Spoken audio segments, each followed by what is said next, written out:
जय परम बुद्धिमान की बात। आगे बढ़िए भैया, आगे बढ़िए, चलते रहे, बढ़ते रहे।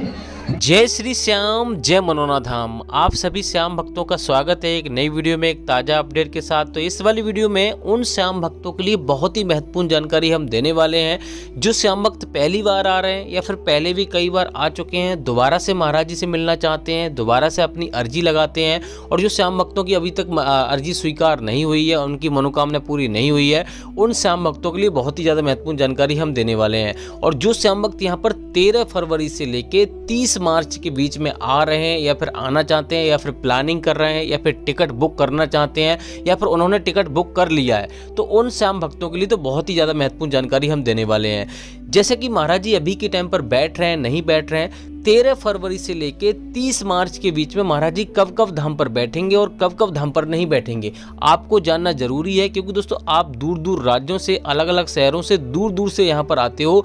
अगर आपको महाराज जी ना मिले तो आपका समय भी बर्बाद होगा, पैसा भी बर्बाद होगा, आपको कोई भी फायदा नहीं होगा। क्योंकि जो भी काम होते हैं सारे महाराज जी के जरिए होते हैं। भले से ही खाटू श्याम भगवान की कृपा से सारे काम होते हैं, लेकिन खाटू श्याम भगवान यानी कि उनके जरिए, यानी कि महाराज जी स्वयं बोलते हैं कि जो भी काम होते हैं मैं तो एक जरिया बना हुआ हूँ, होते खाटू श्याम भगवान की द्वारा हैं, लेकिन यानी कि मेरे द्वारा होते हैं, यानी कि मेरे हाथों से होते हैं। तो यहाँ पर आपको महाराज जी से मिलना जरूरी है और आपको ये जानना जरूरी है कि महाराज जी कब मिलेंगे, कब नहीं मिलेंगे। तो इस वाली वीडियो में आपको सारी महत्वपूर्ण जानकारी आपको मिलेंगी। अगर आप पहली बार आ रहे हो तो आपको ये जानना जरूरी है ये धाम पड़ता कहाँ पर है, कौन से इसके नज़दीकी रेलवे स्टेशन है, और दोस्तों अगर आप ट्रेन से आ रहे हो तो आपको कैसे आना है, अपनी सवारी से आ रहे हो तो आपको कैसे आना है, और दोस्तों यहाँ पर कितना खर्चा आ जाएगा एक व्यक्ति का।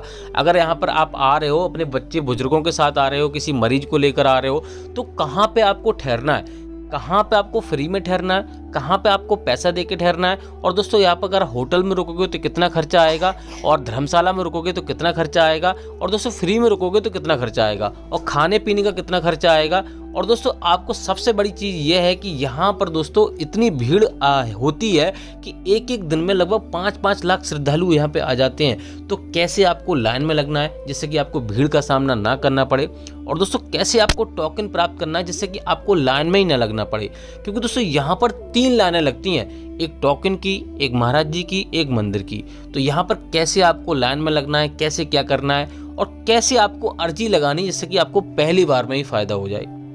क्योंकि दोस्तों हर कोई चाहता है कि हमें पहली बार में फ़ायदा हो। इतनी दूर से आप आते हो तो ये चाहते हो कि पहली बार में ही हमें थोड़ा सा भले से फ़ायदा हो, लेकिन हो जाए।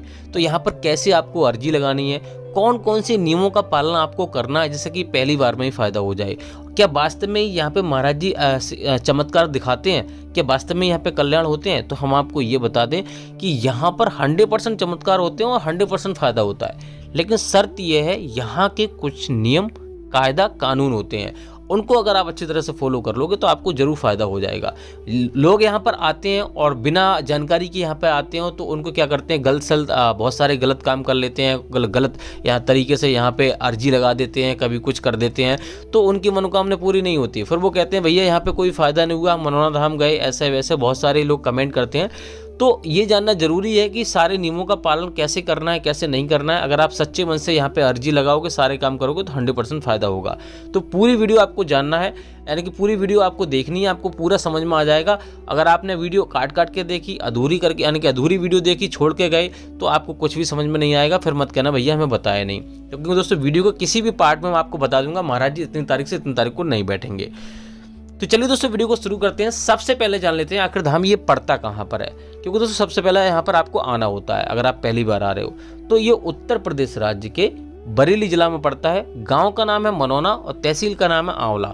किसी भी राज्य से, किसी भी शहर से अगर आप ट्रेन से आ रहे हो तब भी आपको बरेली आना है, अगर आप अपनी सवारी से आ रहे हो तब भी आपको बरेली आना है। बरेली से आंवला आपको आना है, उसके बाद वहाँ से आपको ट्रेन भी मिल जाएगी जिसका किराया आपको 20 रुपये का लगेगा। रोडवेज बस से आओगे तो 80 रुपये का किराया लगेगा। टैक्सी वगैरह करोगे तो वहाँ से 500-600 रुपये में आपको मिल जाएगी।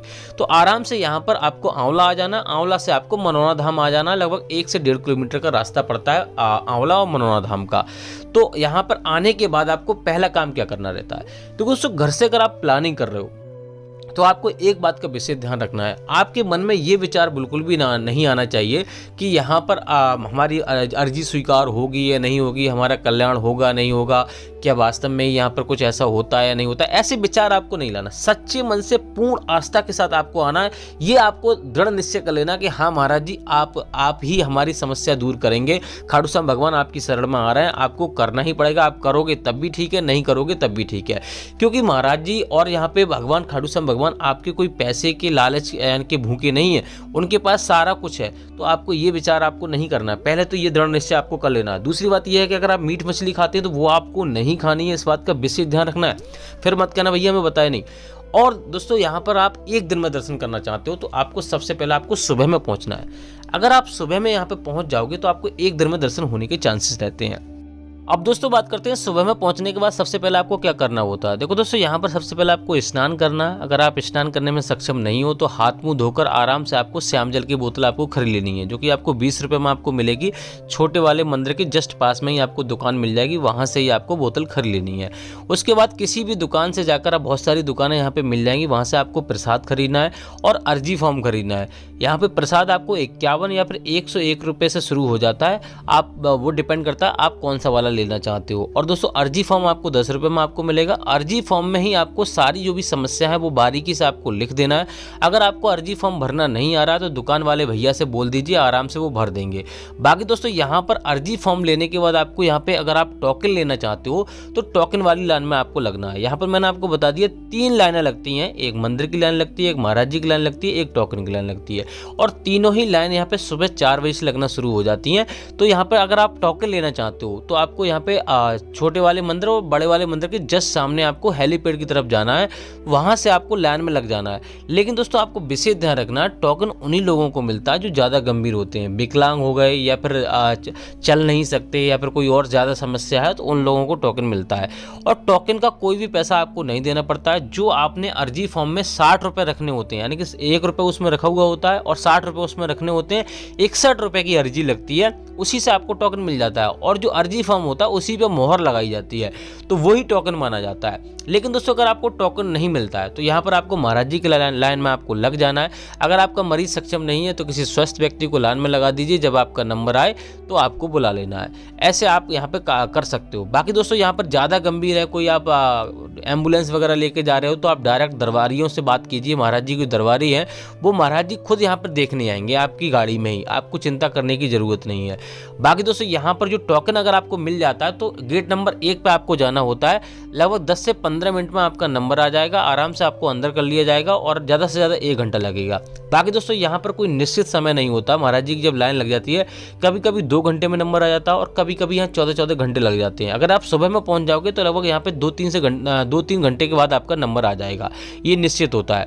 बाकी दोस्तों यहाँ पर आपको कौन कौन सी सावधानी आपको बरतनी है वो आप बात कर लेते हैं। पहले तो ये जान लेते हैं अगर आप सुबह में नहीं पहुँचते तो आपको रुकने की व्यवस्था कहाँ देखनी है।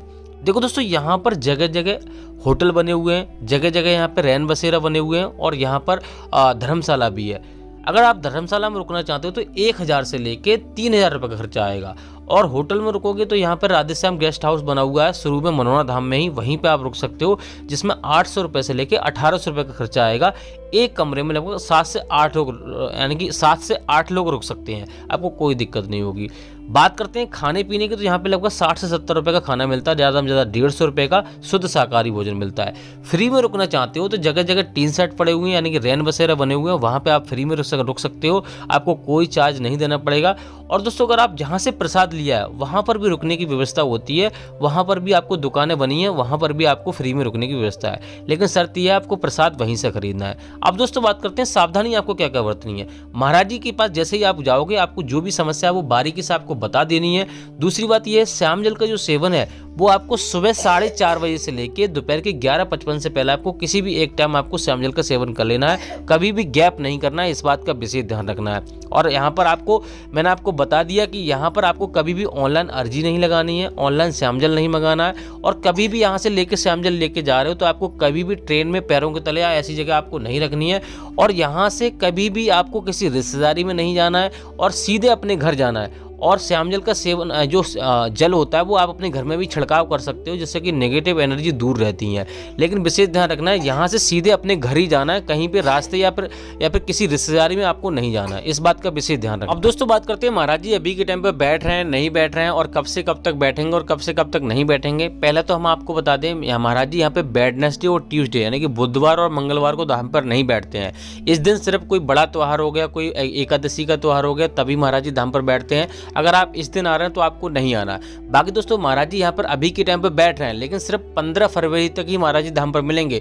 आगे यानी कि 15 फरवरी से लेके 25 फरवरी तक महाराज जी धाम पर नहीं मिलेंगे। अगर आप इस बीच आ रहे हैं तो आपको नहीं आना है। बाकी दोस्तों 26 फरवरी से लेके आगे जो महाराज जी बैठेंगे नहीं बैठेंगे अगली वीडियो में आपको बताते रहेंगे, क्योंकि दोस्तों अभी अपडेट नहीं आ रहा है। अभी सिर्फ इतना ही अपडेट आया है कि महाराज जी 25 फरवरी तक धाम पर नहीं बैठेंगे। तो अगर आप आ रहे हैं तो आप हमारी वीडियो देख कर ही आए। हमारे चैनल पर नए, चैनल को सब्सक्राइब करके रखिए। अगर आपको कुछ और जानना है तो आप हमें कमेंट कीजिए, उसके ऊपर हम वीडियो बना देंगे, आपको जवाब देंगे। फिलहाल दोस्तों इस वाली वीडियो को यहीं रोकते हैं, तब तक के लिए जय मनोनाथ।